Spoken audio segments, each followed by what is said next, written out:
നമസ്കാരം. അപ്പോൾ നമ്മൾ ഇലക്ഷൻ സ്റ്റണ്ട് രണ്ടാം ദിനം. അതെ, ഇലക്ഷൻ രണ്ടാം ദിനം. അപ്പോൾ നമ്മൾ തുടങ്ങുകയാണ്. പ്രിയപ്പെട്ട പ്രേക്ഷകരെ, ഇതാ നമ്മൾ കൊടി പറത്തി എത്തുകയാണ് ലോക്സഭാ തെരഞ്ഞെടുപ്പിന്റെ അരങ്ങിലേക്ക്. ഇലക്ഷൻ സ്റ്റണ്ട് ഞങ്ങൾ വിശദമായി പ്രേക്ഷകരിലേക്ക് എത്തിക്കുന്നു. നിരവധി വിഭവങ്ങളുണ്ട് അല്ലേ? എന്തായാലും ഞങ്ങൾ തമ്മിൽ അടിയിടിയില്ല, അടയും തടവും ഇല്ല, എല്ലാം നേരെ വാ നേരെ പോ. പക്ഷേ എല്ലാവരും അങ്ങനല്ല. അതുകൊണ്ട് അടിയും തടയും പറ്റുന്നവരുടെ സ്റ്റണ്ടുകൾ ഒരു മറയുമില്ല നിങ്ങളുടെ മുന്നിലേക്ക് എത്തിക്കുകയാണ്. തുടങ്ങുകയാണ് ഇലക്ഷൻ സ്റ്റണ്ട്.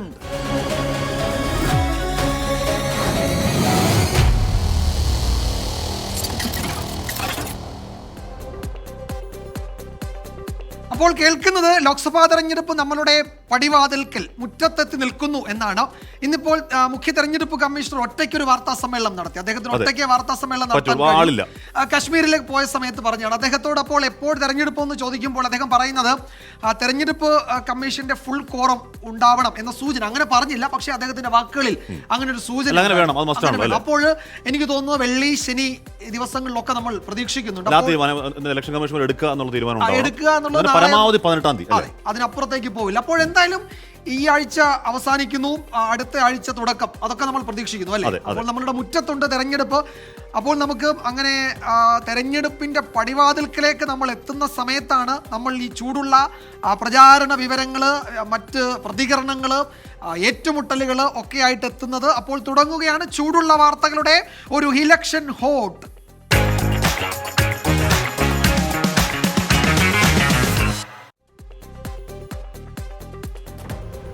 അപ്പൊ അങ്ങനെയാണ് പകൽപൂരം.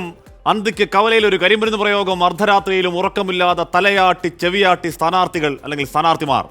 വീട്ടുകാർ വെളുപ്പിന് കണ്ണു തുറന്ന് പടിവാതിൽ തുറക്കുമ്പോൾ തന്നെ പറയെടുപ്പും അമ്പുവരവും പോലെ പ്രചാരണക്കൂട്ടും എത്തി തുടങ്ങുന്ന ദിവസങ്ങളാണ് അല്ലേ വിജയകുമാർ? അതെ, കേരളം അതിൻ്റെ ചരിത്രത്തിലെ തന്നെ ഏറ്റവും ശക്തമായ പ്രചാരണ കാലത്തേക്കാണ് ഇത്തവണ കടക്കുന്നത്.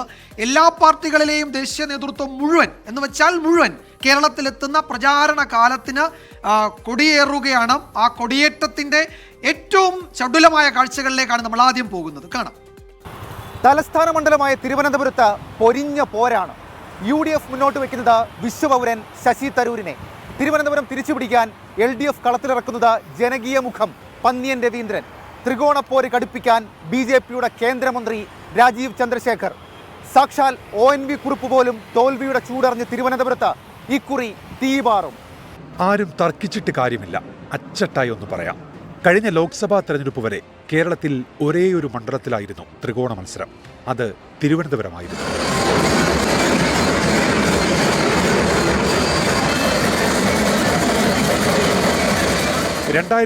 ിൽ രണ്ടാമതെത്തിയ BJP 2019 കൊടി പാലിക്കുമോ എന്നായിരുന്നു അന്നത്തെ ചോദ്യം.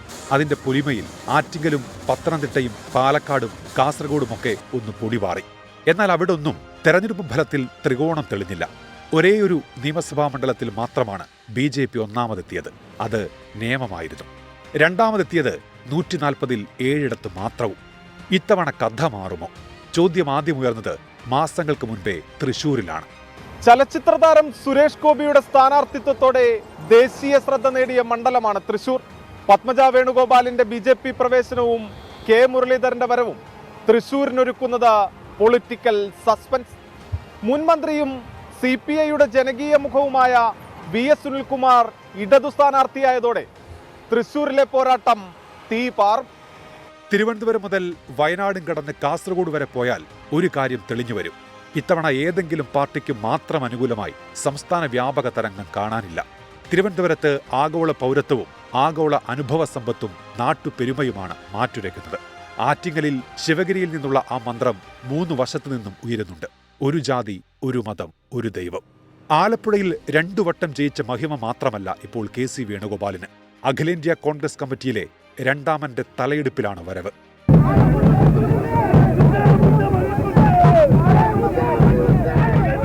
പത്തനംതിട്ടയിൽ 2019 LDF ഒന്നാമതെത്തിയത് അടൂര് മാത്രം.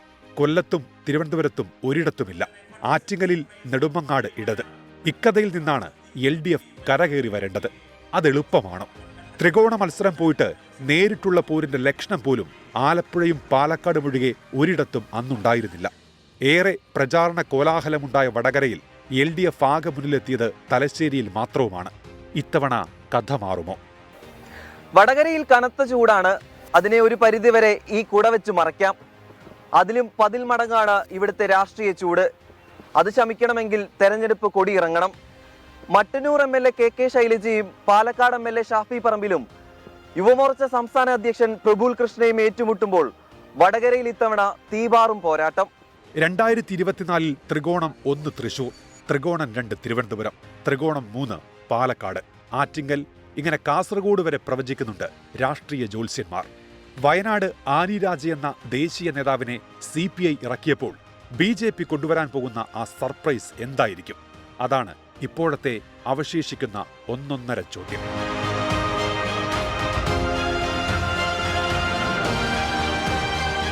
കഥ തീർന്നില്ല കേട്ടോ.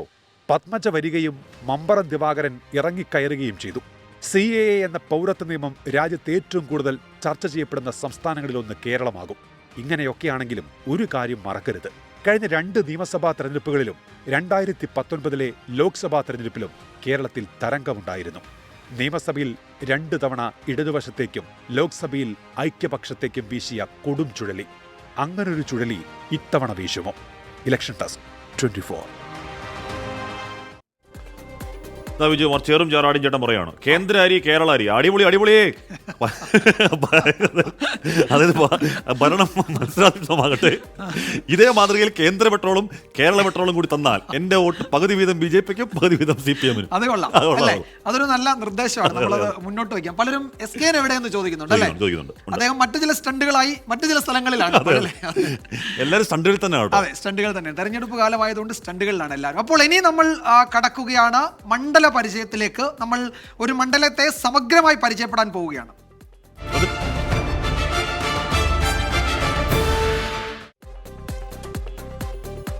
അപ്പൊ കാസർഗോഡ് എന്ന് കേൾക്കുമ്പോൾ തന്നെ കലാകാലങ്ങളിലെ മാധ്യമപ്രവർത്തകർ അടുത്ത വരിയിൽ പറയുക എന്താണ്? സപ്തഭാഷാ സംഗമ ഭൂമി. തുളു കേട്ടു മടുത്തു എന്ന് പറഞ്ഞാൽ തുളു, കന്നഡ, ഉറുദു, മറാഠി, കൊങ്കിണി കൂടാതെ മലയാളവും. ഇത്രയും ഭാഷയെ പറഞ്ഞാലേ കാസർഗോഡ് എല്ലാ വോട്ടർമാർക്കും കാര്യം മനസ്സിലാവുള്ളൂ. അതുകൊണ്ടാണ് നമ്മൾ നേരത്തെ പറഞ്ഞ ക്ലീഷെ സപ്തഭാഷാ സംഗമഭൂമി എന്ന് വിളിക്കുന്നത്. 35 വർഷത്തെ LDF ചരിത്രം തിരുത്തിയ രാജ്മോഹൻ ഉണ്ണിത്താൻ മണ്ഡലം നിറഞ്ഞു നിൽക്കുന്നുണ്ട്. 7ൽ 5 മണ്ഡലങ്ങളിലുമുള്ള മേൽക്കൈ കൊണ്ട് കോട്ട തിരിച്ചു പിടിക്കുകയാണ് CPM ജില്ലാ സെക്രട്ടറി MV ബാലകൃഷ്ണന്റെ ദൗത്യം. അപ്രതീക്ഷിതമായി വന്ന് 6 ഭാഷയിൽ വോട്ട് ചോദിച്ച് മഹിളാ മോർച്ച നേതാവ് ML അശ്വിനി NDAയുടെ തേരും തെളിക്കുന്നുണ്ട്.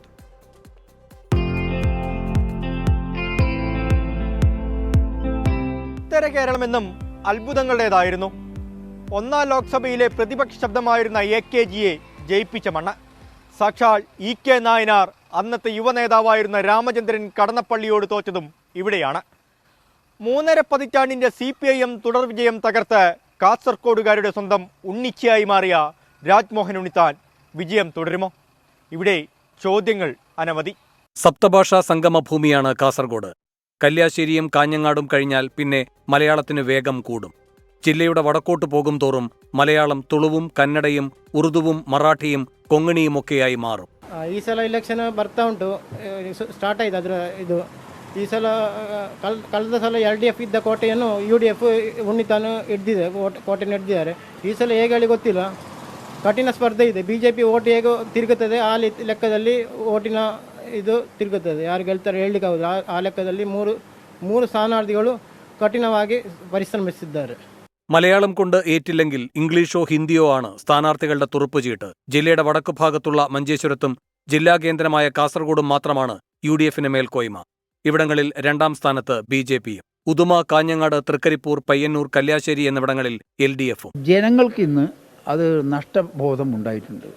കാസർഗോഡ് ലോക്സഭാ മണ്ഡലത്തിലെ വോട്ടർമാർ അടക്കമുള്ള ജനങ്ങളിൽ കഴിഞ്ഞ തവണ വന്നിട്ട് ഒരു നഷ്ടബോധം, പശ്ചാത്താപം അതൊക്കെ ജനങ്ങളിൽ ദൃശ്യമാണ്.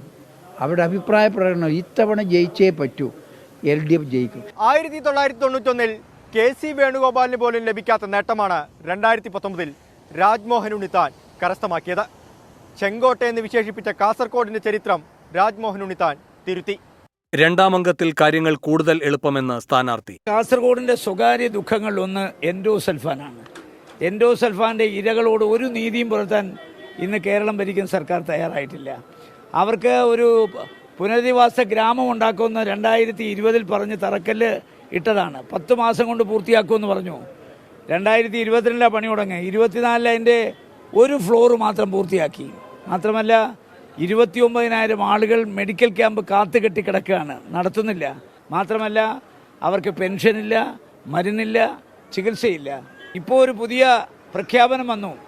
2011 ശേഷം ജനിക്കുന്ന ആരും എൻഡോസൾഫാൻ്റെ ഇരകളല്ല എന്ന് പറഞ്ഞാൽ എൻഡോസൾഫാൻ്റെ ഇരകളെ പൂർണ്ണമായി വൈപ്പ് ഔട്ട് ചെയ്യാൻ സർക്കാർ തീരുമാനിച്ചു. മഞ്ചേശ്വരം, കാസർഗോഡ് നിയമസഭാ മണ്ഡലങ്ങളിലെ 2ാം സ്ഥാനമാണ് BJPയുടെ പ്രതീക്ഷ. കാസർഗോഡ് ചേർന്ന് കിടക്കുന്ന പ്രദേശങ്ങളിലെ കന്നഡ വോട്ടുകളും മറ്റിടങ്ങളിലെ പകുതിയോളം ഹൈന്ദവ വോട്ടുകളുമാണ് കണക്കുകൂട്ടലിൽ. യുവസ്ഥാനാർത്ഥി ML അശ്വിനി 6 ഭാഷകളിലാണ് മോദിയുടെ ഗ്യാരണ്ടി ഉറപ്പു നൽകുന്നത്. കാസർഗോഡ് പിന്നോക്കാണ്. അപ്പോൾ അതിന്റെ ഭാഗമായിട്ട് കാസർഗോഡൻ ജനങ്ങൾക്ക് ഈ പ്രാവശ്യം ഡെവലപ്മെന്റ് വേണം. സോ തീർച്ചയായിട്ടും ഡെവലപ്മെന്റ് വേണ്ടിയിട്ട് അവർ NDAക്ക് വോട്ട് ചെയ്യും. അതേപോലെ മീഡിയസ് നോക്കുന്നുണ്ട്, സെൻട്രൽ ഗവൺമെന്റ് എന്തെല്ലാം ഡെവലപ്മെന്റ് ആയിട്ടുണ്ട് അവർക്കറിയാം. സ്റ്റേറ്റ് ഗവൺമെന്റിൽ ഒന്നും ഡെവലപ്മെന്റ് ഇല്ല, കാസർഗോഡിൽ ഒന്നും ഡെവലപ്മെന്റ് ഇല്ല. സോ തീർച്ചയായിട്ടും ഈ പ്രാവശ്യം ഇതെല്ലാം ബാധിക്കും. 35 വർഷത്തെ ചരിത്രം തിരുത്തിയെഴുതിയതിൻ്റെ ആത്മവിശ്വാസമുണ്ട് UDFന്. LDFന് ഇത് അഭിമാന പോരാട്ടമാണ്. NDAക്കും ഇവിടെ ചിലതൊക്കെ തെളിയിക്കാനുണ്ട്. കാസർഗോഡ് നിന്നും അഭിലാഷ് പള്ളിക്കരയ്ക്കൊപ്പം അരുൺ പാറക്കൽ, 24. വിജയമരണത്തെ അട്ടിമറി വൈബ് ഇപ്പോൾ നിലനിർത്താൻ രാജ്മോഹൻ ഉണ്ണിത്താനുള്ള കഴിവുണ്ടോ എന്നാണ് ചോദ്യം. കാസർഗോഡ് ചോദ്യം. അതെ, കാസർഗോഡ് അങ്ങനെ തിരിച്ചു പിടിച്ചതാണ്. ആ തിരിച്ചു പിടിച്ചത് നിലനിർത്താൻ കഴിയുമോ എന്ന് പറഞ്ഞാൽ അതൊരു LDF ചായവുള്ള ഒരു മണ്ഡലം തന്നെയാണ്. പക്ഷേ പറഞ്ഞാൽ പോലും സാക്ഷാൽ നായനാരെ അന്ന് കടന്നപ്പള്ളി, ചെറുപ്പക്കാരൻ കടന്നപ്പള്ളി, KSU പ്രസിഡന്റ് കടന്നപ്പള്ളി തോപ്പിച്ചു, പിന്നെ ഈ രാവണറെ, പിന്നെ രാജ്മോഹൻ ഉണ്ണിത്താൻ എന്ന് പറഞ്ഞാൽ പോലും അത് ലാസ്റ്റ് ഉണ്ടായ അട്ടിമറി. അതെ, അതിന്റെ സ്വഭാവം അങ്ങനെയാണ്. പക്ഷേ തെരഞ്ഞെടുപ്പാണ്, ഒന്നും പ്രവചിക്കാൻ കഴിയില്ല. അങ്ങനെ സ്വഭാവം എന്നത് എക്കാലത്തും ഒരുപോലെ നിൽക്കില്ല എന്നത് നമ്മളുടെ പഴയ എത്രയോ അനുഭവങ്ങൾ നമ്മളുടെ മുന്നിലുണ്ട് അല്ലേ. എന്തായാലും പരമാവധി വോട്ടുകൾ ഉറപ്പിക്കാനുള്ള സ്ഥാനാർത്ഥികളുടെ പെടാപ്പാടിലാണ് ഇനി കാണാം. മാന്യമഹാജനങ്ങളെ,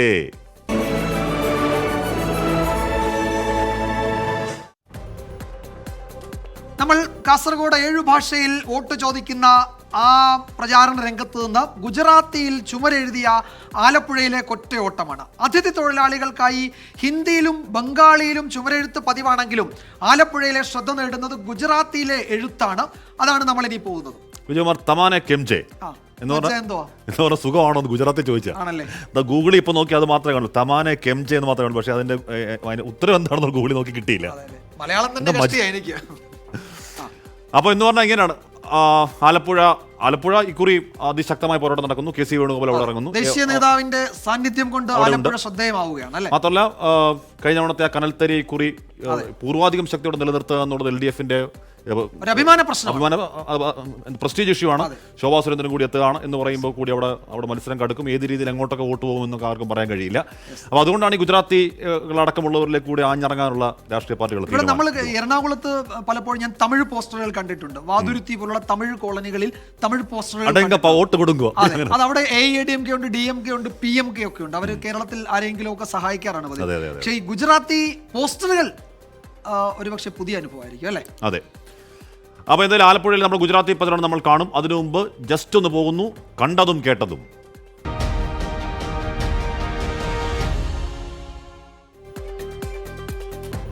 ആയിരത്തി 1967 ശേഷം ഉമ്മൻചാണ്ടി പ്രചാരണത്തിറങ്ങാത്ത ഒരു തെരഞ്ഞെടുപ്പാണിത്.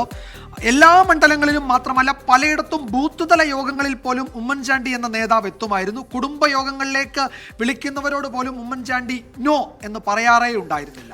അപ്പോൾ അങ്ങനെയാണ് ഉമ്മൻചാണ്ടി അങ്ങനെ നിറഞ്ഞു നിന്ന എല്ലാ മണ്ഡലങ്ങളിലും ഉമ്മൻചാണ്ടി നേരിട്ട് പോയില്ലെങ്കിൽ കൂടി അവിടെയൊക്കെ ഉമ്മൻചാണ്ടി നിറഞ്ഞു നിന്ന തെരഞ്ഞെടുപ്പുകൾക്ക് ശേഷം ഉമ്മൻചാണ്ടി ഇല്ലാത്ത ഒരു തെരഞ്ഞെടുപ്പ് വരുന്നു. ഉമ്മൻചാണ്ടി ഇല്ലെങ്കിലും ആ അനുഗ്രഹം തേടിയെത്തുന്നവർക്ക് ഇത്തവണയും കുറവേ ഇല്ല എന്നുള്ളതാണ് സത്യം.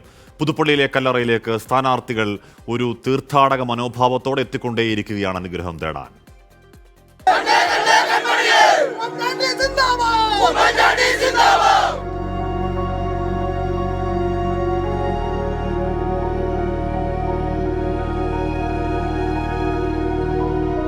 പുതുപ്പള്ളിയിൽ നിന്നോ തിരുവനന്തപുരത്തെ പുതുപ്പള്ളി ഹൗസിൽ നിന്നോ ഉള്ള ഒറ്റ ഫോൺ കോളിൽ അടങ്ങുന്ന വിമതർ.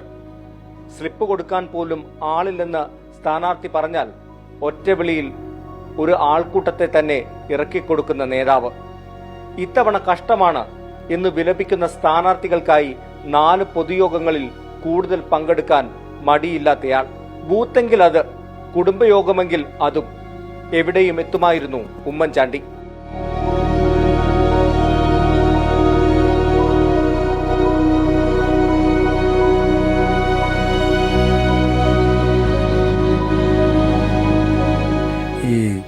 കേരളത്തിൽ ഈ കഴിഞ്ഞ എല്ലാ കാലങ്ങളിലും തെരഞ്ഞെടുപ്പിലാണെങ്കിലും അല്ലെങ്കിലും ഉമ്മൻചാണ്ടിയുടെ ഒരു മേൽനോട്ടമുണ്ടായിരുന്നു, നേതൃത്വപരമായ പങ്കുണ്ടായിരുന്നു എല്ലാ വിഷയങ്ങളിലും. പുതുപ്പള്ളിയിലെ ഈ കല്ലറ നേരത്തെ തന്നെ ഒരു രാഷ്ട്രീയ തീർത്ഥാടന കേന്ദ്രമായി മാറിയിരുന്നു.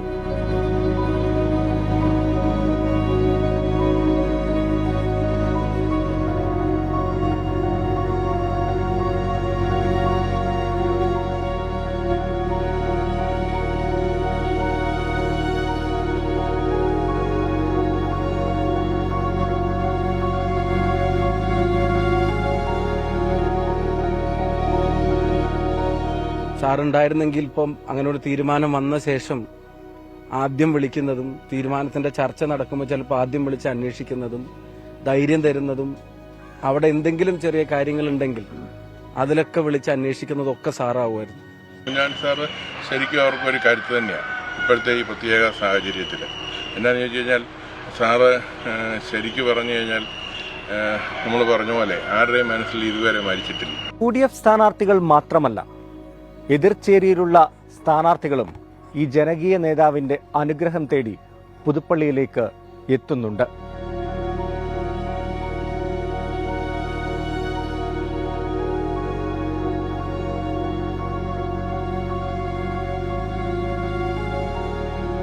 അദ്ദേഹവുമായി ഞാൻ വളരെ ചെറുപ്പം മുതൽ അടുപ്പമുള്ള ആളാണ്.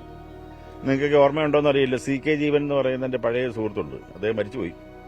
അദ്ദേഹമായിട്ട് ഞങ്ങളെ എനിക്കൊരു 19-20 വയസ്സുള്ള കാലഘട്ടം മുതൽ ഞാനും ഉമ്മൻചാണ്ടി ചേട്ടനുമായിട്ട് വളരെ വ്യക്തിപരമായിട്ട് ബന്ധമുള്ളതാണ്. പ്രചാരണങ്ങളിൽ ഓടിയെത്താൻ ഉമ്മൻചാണ്ടി ഇല്ലെങ്കിലും അദ്ദേഹത്തിന്റെ അനുഗ്രഹം വിജയത്തിലേക്ക് എത്തിക്കുമെന്നാണ് ഈ സ്ഥാനാർത്ഥികളെല്ലാം കരുതുന്നത്. പുതുപ്പള്ളി പുണ്യാളന്റെ മുന്നിൽ മാത്രമല്ല, ഉമ്മൻചാണ്ടിയുടെ കല്ലറയ്ക്ക് മുന്നിലും പ്രാർത്ഥനാപൂർവം എരിയുന്നുണ്ട് അനേകം മെഴുകുതിരികൾ. Toby Johnson, 24, Kottayam. സയ്യിദ് മാധവ് എന്ന പ്രശ്നം പറയുകയാണ്, ഉമ്മൻചാണ്ടി മാത്രമല്ല കോടിയേരിയും ഇല്ല എന്ന് പറയുകയാണ്. അപ്പൊ അങ്ങനെ അല്ലേ, അങ്ങനെ കുറെ മഹാരഥന്മാരില്ല, അധികാരന്മാരില്ലാത്തൊരു തെരഞ്ഞെടുപ്പ് കൂടിയാണ്. നമ്മൾ ഈ പറഞ്ഞു നിൽക്കുന്നതിനിടെയാണ് BJPയുടെ 2ാം ഘട്ട സ്ഥാനാർത്ഥി പട്ടിക വന്നത്. 72 സ്ഥാനാർത്ഥികളെ പ്രഖ്യാപിച്ചിട്ടുണ്ട്. കേരളത്തിൽ അവശേഷിക്കുന്ന 3-4 മണ്ഡലങ്ങളിലെ പട്ടികയിൽ ആ പേരില്ല. അതിൽ ഒരു കൗതുകമുള്ളത് നിതിൻ ഗഡ്കരി നാഗ്പൂരിൽ നിന്ന് മത്സരിക്കുന്നുണ്ട് എന്നതാണ്. കഴിഞ്ഞ തവണ അദ്ദേഹത്തിന്റെ പേരില്ലാത്തത് കൊണ്ട് 2 തവണ ക്ഷണിച്ചു. നേരത്തെ ഒന്ന് ക്ഷണിച്ചു, ഇന്ന് വീണ്ടും ജയിപ്പിക്കാന്ന്. പക്ഷെ എന്തായാലും നാഗ്പൂരിൽ അദ്ദേഹം മത്സരിക്കുന്നുണ്ട്. BY രാഘവേന്ദ്ര, അദ്ദേഹം യെദ്യൂരപ്പയുടെ മകൻ, അദ്ദേഹത്തിന്റെ പേരുണ്ട്. ഷിമോഗയിൽ മത്സരിക്കുന്നുണ്ട്. ശോഭാ കരന്തലജയുണ്ട്, മനോഹർലാൽ ഖട്ടർ രാജിവെച്ചിരുന്നു, അദ്ദേഹത്തിന് ബസവരാജ് ബൊമ്മെ, കർണാടകയിലെ പഴയ മുഖ്യമന്ത്രി, അദ്ദേഹം ലോക്സഭയിലേക്ക് മത്സരിക്കുന്നുണ്ട്. അങ്ങനെ പട്ടിക ഇങ്ങനെ പൂർണ്ണമായി വരുന്നുണ്ട്. നമുക്ക് അനുരാഗ് സിംഗ് താക്കൂർ ഹാമർപൂരിൽ, പ്രഹ്ലാദ് ജോഷി ധാർവാഡിൽ, അപ്പോൾ പ്രതീക്ഷയുടെ പേരുകളൊക്കെ ഉണ്ട്. പക്ഷേ ഈ സൗത്തിൽ മുംബൈ നോർത്തിൽ മത്സരിക്കുന്നുണ്ട്. അല്ല വിജയകുമാർ, ഈ നമ്മുടെ സൗത്തിൽ പ്രധാനമന്ത്രി നരേന്ദ്രമോദി ഏതെങ്കിലും സീറ്റിൽ മത്സരിക്കോ എന്നൊരു ആകാംക്ഷ ഉണ്ടായിരുന്നു. തമിഴ്നാട്ടിലെ പേരുകൾ വന്നിട്ടില്ല, കർണാടക കൂടുതൽ വന്നിട്ടുണ്ട്. അപ്പോൾ എന്തായാലും നമുക്ക് നോക്കാം, കുറച്ച് കഴിയുമ്പോൾ നമുക്ക് ആ മുഴുവൻ ലിസ്റ്റിന്റെ വിശദാംശങ്ങൾ നമുക്ക് ഡെസ്കിൽ നിന്ന് നൽകാൻ കഴിയും. ഇനി രാഷ്ട്രീയ കേരളത്തിന്റെ വേരുകൾ തേടിയുള്ള യാത്രയാണ്. കാണാം വേരുകൾ.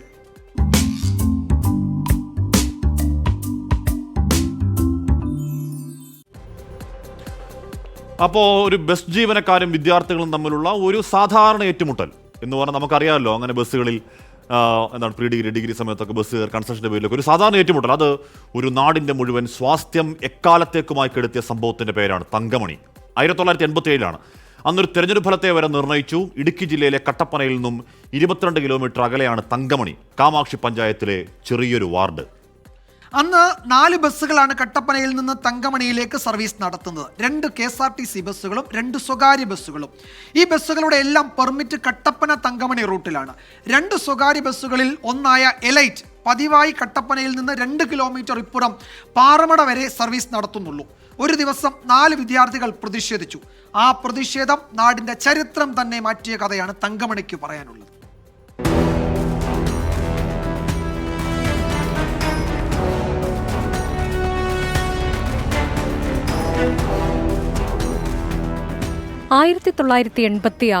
ഒക്ടോബർ 20 കട്ടപ്പന തങ്കമണി റൂട്ടിൽ പെർമിറ്റുള്ള എലൈറ്റ് ബസ് തങ്കമണിയിൽ നിന്ന് 2 കിലോമീറ്റർ മുൻപുള്ള പാറമടയിൽ സർവീസ് നിർത്തുന്നു.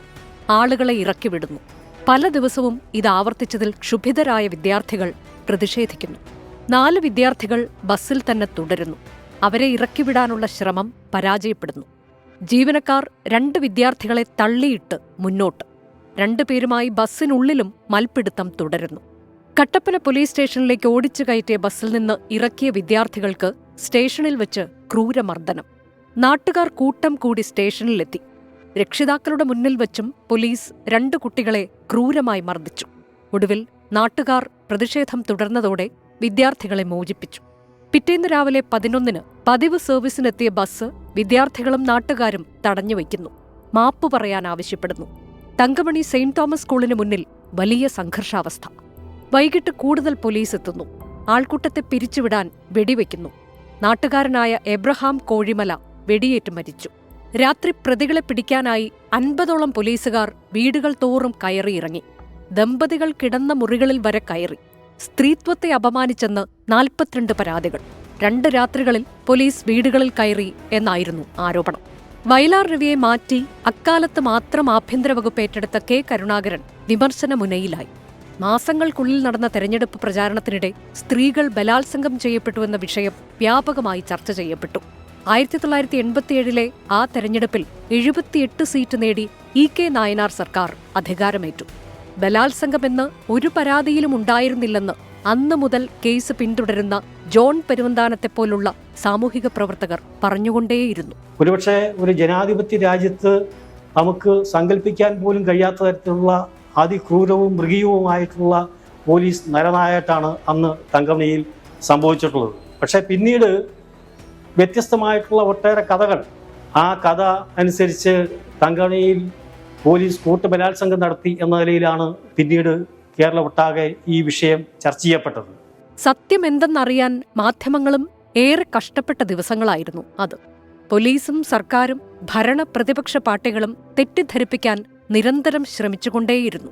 വലിയ രാഷ്ട്രീയ മുതലെടുപ്പാണ് നടന്നതെന്ന് MLA ആയിരുന്ന ജോസ് കുറ്റിയാനി. ഞാൻ ചെന്നപ്പോഴത്തേന് ഈ സംഭവമൊക്കെ നടന്നിരിക്കുന്നു. എൻ്റെ ഫർദറായിട്ട് സമാധാനപരമായ ഒരു അന്തരീക്ഷം ഉണ്ടാക്കാൻ വേണ്ടിയുള്ള ശ്രമം നടത്തുക.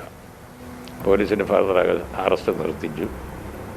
പിന്നെ പോലീസിൻ്റെ അക്രമ പ്രവർത്തനങ്ങൾ അവസാനിപ്പിച്ചു. പോലീസ് കുറച്ച് അക്രമ പ്രവർത്തനം നടത്തിയെന്നതാണ് എനിക്ക് കിട്ടിയിരിക്കുന്നവർ എൻ്റെ അന്വേഷണത്തിൽ ശരിയുമാണ്.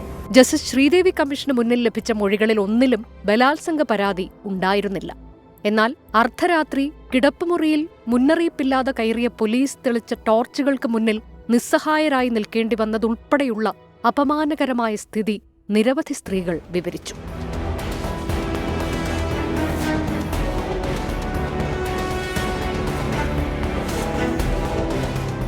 Election desk 24. ഇവിടെ പ്രേക്ഷകരെ, കമ്പക്കെട്ടിന് തീ പിടിച്ച് എന്തു പറ്റും? നിന്ന് പട്ടപടയെന്ന് പൊട്ടും. ചിലപ്പോൾ അലക്ഷ്യമായിരുന്ന ഒരു ബീഡിക്കുറ്റിയായിരിക്കും. അങ്ങനെ പൊട്ടുന്ന സംഭവങ്ങളിലേക്കാണ് ഇതാ കമ്പക്കെട്ട്.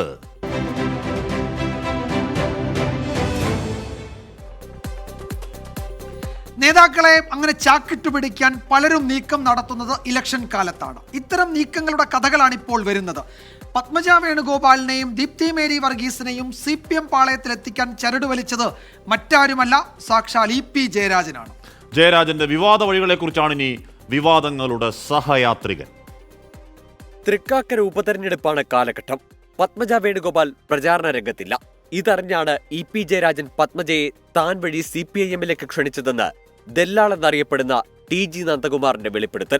ഈ ബൈ ഇലക്ഷന്റെ ഭാഗമായി കോൺഗ്രസിന്റെ സംസ്ഥാന നേതാക്കളെല്ലാം ഈ നിയോജക മണ്ഡലത്തിൽ പ്രവർത്തിക്കുമ്പോൾ പത്മജ വേണുഗോപാൽ മാത്രം പ്രവർത്തന രംഗത്ത് ഉണ്ടായില്ല. അതെന്താണെന്ന് അന്വേഷിച്ചപ്പോൾ പത്മജ വേണുഗോപാൽ വിദേശത്താണ്, ദുബായിലായിരുന്നു. അതിന്റെ കാരണം എന്ന് വെച്ചാൽ നിരാശ.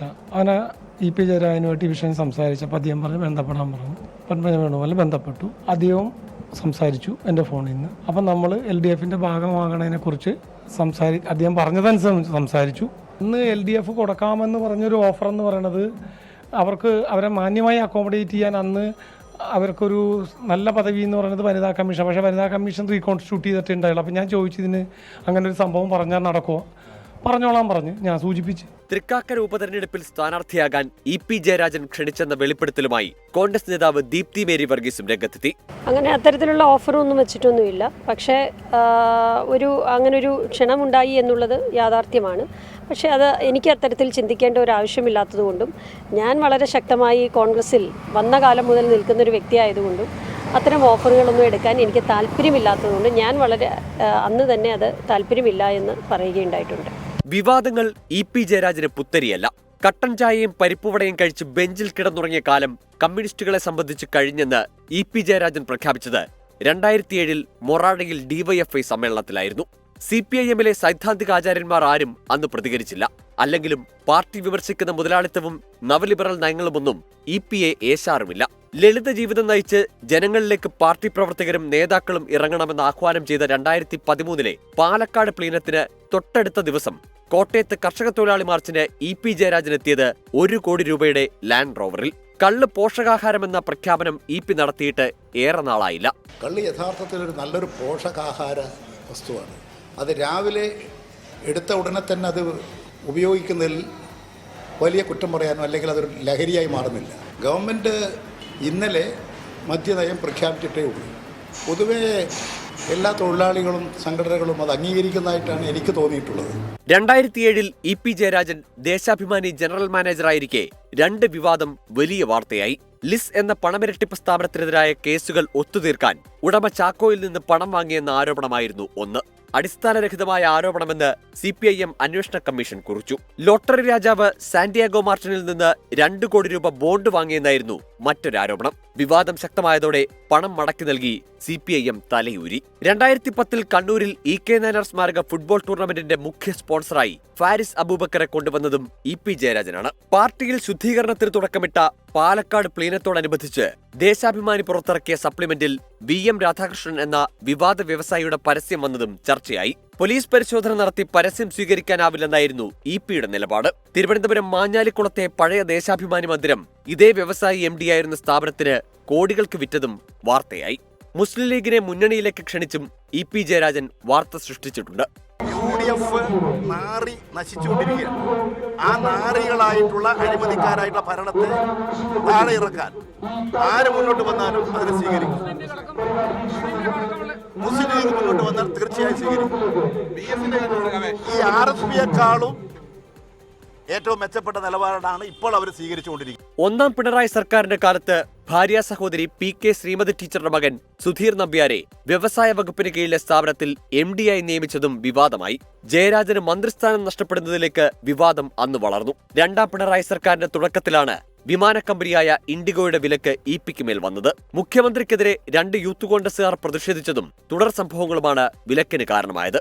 EP ജയരാജനുമായി ബന്ധപ്പെട്ട സംരംഭങ്ങളും വിവാദത്തിലായിട്ടുണ്ട്. പറശ്ശിനിക്കടവിലെ വാട്ടർ തീം പാർക്ക്, വളപട്ടണത്തെ കണ്ടൽ തീം പാർക്ക്, ആന്തൂരിലെ വൈദേകം റിസോർട്ട് എന്നിവ അങ്ങനെ വാർത്തകളിൽ നിറഞ്ഞതാണ്. തൊട്ടതെല്ലാം പിഴച്ചില്ലെങ്കിലും മലയാളികൾക്ക് മറക്കാനാവാത്ത ചില നാക്കുപിഴകൾ EP ജയരാജനിൽ നിന്ന് ഉണ്ടായിട്ടുണ്ട്. Election desk 24.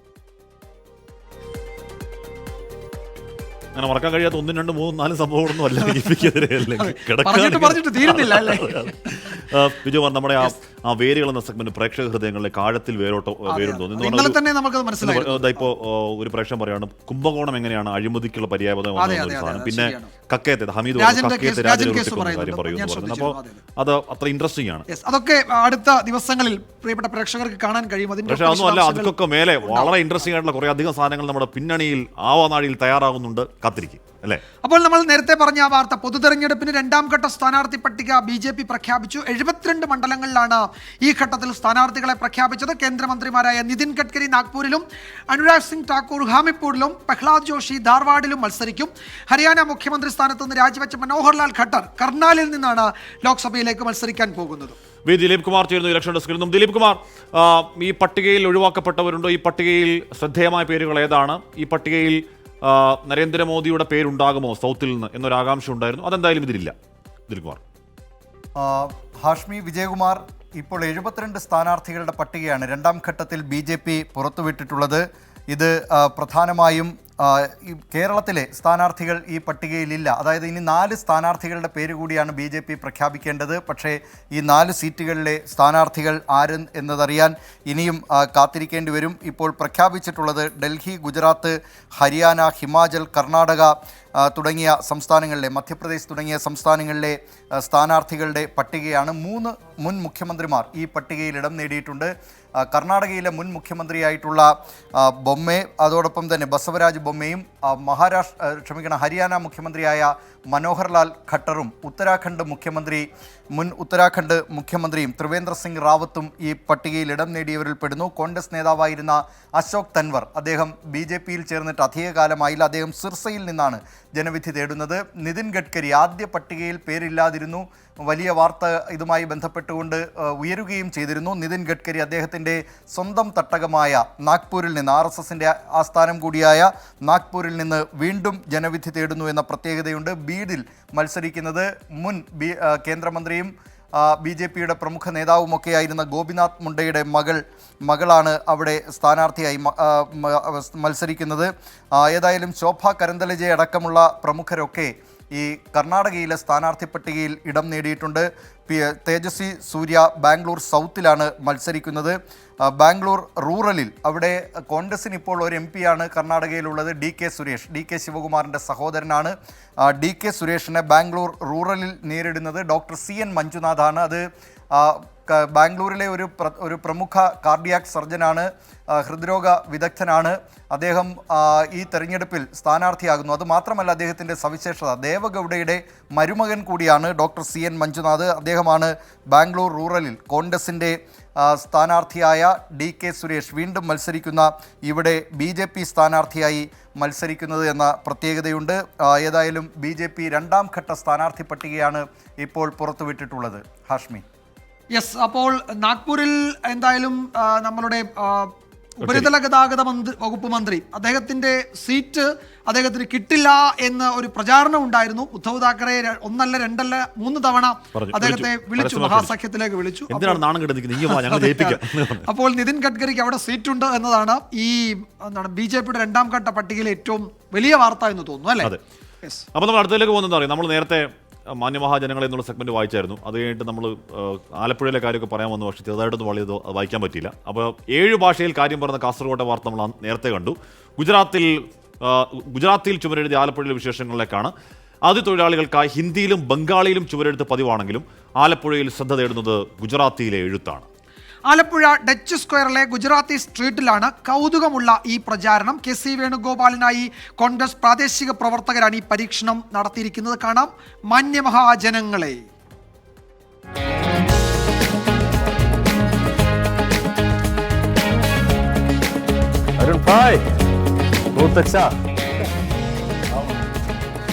ഇത് ആലപ്പുഴയിലെ ഗുജറാത്തി സ്ട്രീറ്റ്. ഇവിടെ വോട്ട് അഭ്യർത്ഥന മുതൽ ചുവരെഴുത്ത് വരെ ഗുജറാത്തി ഭാഷയിൽ.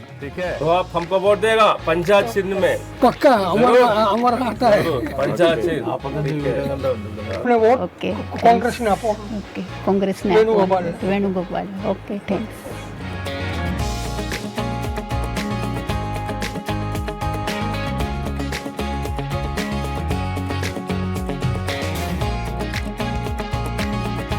ને અહીંયા ગુજરાતી ભાષાના માણસો ગુજરાતીઓ જોઈને ગુજરાતીમાં ભાષામાં લખેલું જોઈને અમને બહુ ખુશી થાય છે. બહુ અમને ગુજરાતીમાં ભાષામાં લખેલું હોય, જેમ કે Gujarati school, Gujarati street, Jain temple, એવી રીતના બધી ગુજરાતી ભાષામાં લખેલું હોય, એટલે અમને જોઈને અમને આનંદ થાય છે. 259 വർഷങ്ങൾക്ക് മുൻപ് വ്യാപാരത്തിനായി ഗുജറാത്തിൽ നിന്ന് കുടിയേറിയവർ. മലയാളം അറിയാവുന്നവരും അറിയാത്തവരുമുണ്ട്. ഇനി ഭാഷ അറിയാത്തതിന്റെ പേരിൽ സ്ഥാനാർത്ഥിയെ അറിയാതിരിക്കേണ്ട. KC വേണുഗോപാൽ സുപരിചിതനാണെങ്കിലും ഇത്തവണ പേരും ചിഹ്നവുമടക്കം അടിമുടി ഗുജറാത്തി സ്ട്രീറ്റിൽ പ്രചരണം ഗുജറാത്തിയിൽ തന്നെ. എഴുതിയിരിക്കുന്നത് ആലപ്പുഴ സംസദീയ മധ്യവിസ്താരണ UDF ഉമേദ്വാർ KC വേണുഗോപാലിനെ പഞ്ചാ ചിഹ്ന പർ മത് അഭി ജിതാവോ എന്നുള്ളതാണ് എഴുതിയിരിക്കുന്നത്. ആലപ്പുഴ പാർലമെൻറ്റ് മണ്ഡലം UDF സ്ഥാനാർത്ഥി KC വേണുഗോപാലിനെ കൈ അടയാളത്തിൽ വോട്ട് ചെയ്ത് വിജയിപ്പിക്കുക എന്ന അഭ്യർത്ഥന ഗുജറാത്തി ഭാഷയിൽ ഞങ്ങൾ ഇവിടെ എഴുതിയിരിക്കുകയാണ്. ഇത് കാലാകാലങ്ങളായി ചെയ്യാറുള്ളൊരു കാര്യമാണ്. ഒരുപക്ഷെ അവർക്ക് മലയാളം മനസ്സിലാകുമായിരിക്കും, പോസ്റ്ററുകൾ കണ്ടാലൊക്കെ ഇഷ്ടപ്പെടുമായിരിക്കും. പക്ഷേ ഈ ഭാഷയിൽ എഴുതി കാണുമ്പോൾ അവർക്കുണ്ടാകുന്ന ഒരു മാനസികമായ സന്തോഷം, അതുകൂടിയാണ് ഞങ്ങളിവിടെ പങ്കുവയ്ക്കുന്നത്. പ്രത്യേകിച്ച്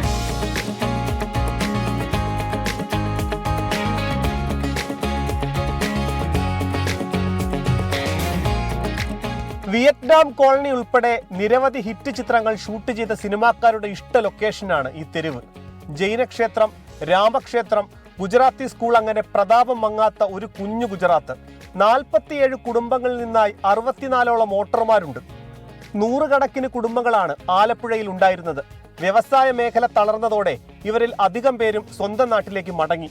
ശേഷിക്കുന്ന കുടുംബങ്ങൾ പലതും ജീവിതമാർഗം പോലും ഇല്ലാതെ വിഷമിക്കുകയാണ്. അങ്ങനെയൊക്കെയാണെങ്കിലും ഓരോ തെരഞ്ഞെടുപ്പിലും പ്രായമായവരുൾപ്പെടെയുള്ളവർ ബൂത്തുകളിൽ പോയി വോട്ട് രേഖപ്പെടുത്താൻ മറക്കാറില്ല. വോട്ടിന് എന്ത് ഭാഷയെന്ന് ചോദിക്കുന്നവരുണ്ടാകാം. പക്ഷേ സമ്മതിദായകന്റെ ഭാഷ അറിഞ്ഞു വേണമല്ലോ പ്രചരണം. ആലപ്പുഴക്കാരായ ഗുജറാത്തികളുടെ ഓരോ വോട്ടും പെട്ടിയിലാക്കാൻ മുന്നണികൾ ഭാഷയും ഒരു രാഷ്ട്രീയ തന്ത്രമാക്കുകയാണ്. MT അധീഷിനൊപ്പം മനീഷ് മഹിബാൽ, 24 ആലപ്പുഴ. സ്ഥാനാർത്ഥികൾ ഒപ്പിക്കുന്ന ഓരോരോ പൊല്ലാപ്പുകളിലേക്കാണ് ഇനി. കാണാം പുലിവാൽ.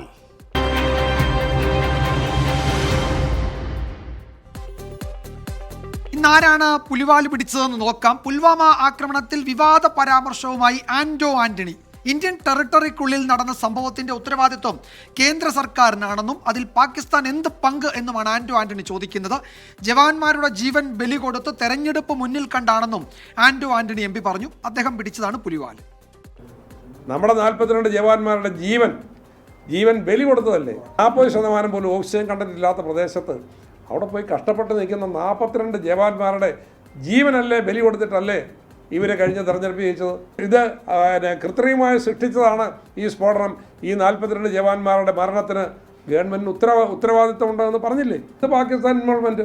ഈ രാജ്യത്തിൻ്റെ അകത്ത് ഇന്ത്യൻ ടെറിട്ടറിക്കുള്ളിൽ നടന്ന ആ സ്ഫോടനം, അന്ന് അവിടെ ഈ ജവാന്മാരെ ട്രാൻസ്പോർട്ട് ചെയ്യേണ്ടത് ഹെലികോപ്റ്ററിലാണ് എന്നുള്ള ഉണ്ട്. ഒരിക്കലും ഇത്രയും ആളുകളെ ഒരുമിച്ച് റോഡിലൂടെ യാത്ര ചെയ്യാൻ അവിടെ അനുവാദമില്ല. ആ മാനദണ്ഡങ്ങൾ അതിലംഘിച്ച് ഇവരെ പർപ്പസ്ഫുള്ളായി ഈ റൂട്ടിലോട്ട് വിടുകയും അവിടെ സ്ഫോടനം ഉണ്ടാകുകയും ഇവർ മരിക്കുകയും ചെയ്തു എന്നുള്ളതല്ലേ ഗവർണർ പറഞ്ഞത്. അപ്പോൾ 24 ഇലക്ഷൻ സ്റ്റണ്ട് ഇവിടെ ഇന്ന് പൂർണ്ണമാവുകയാണ്. നാളെ വീണ്ടും കാണാം.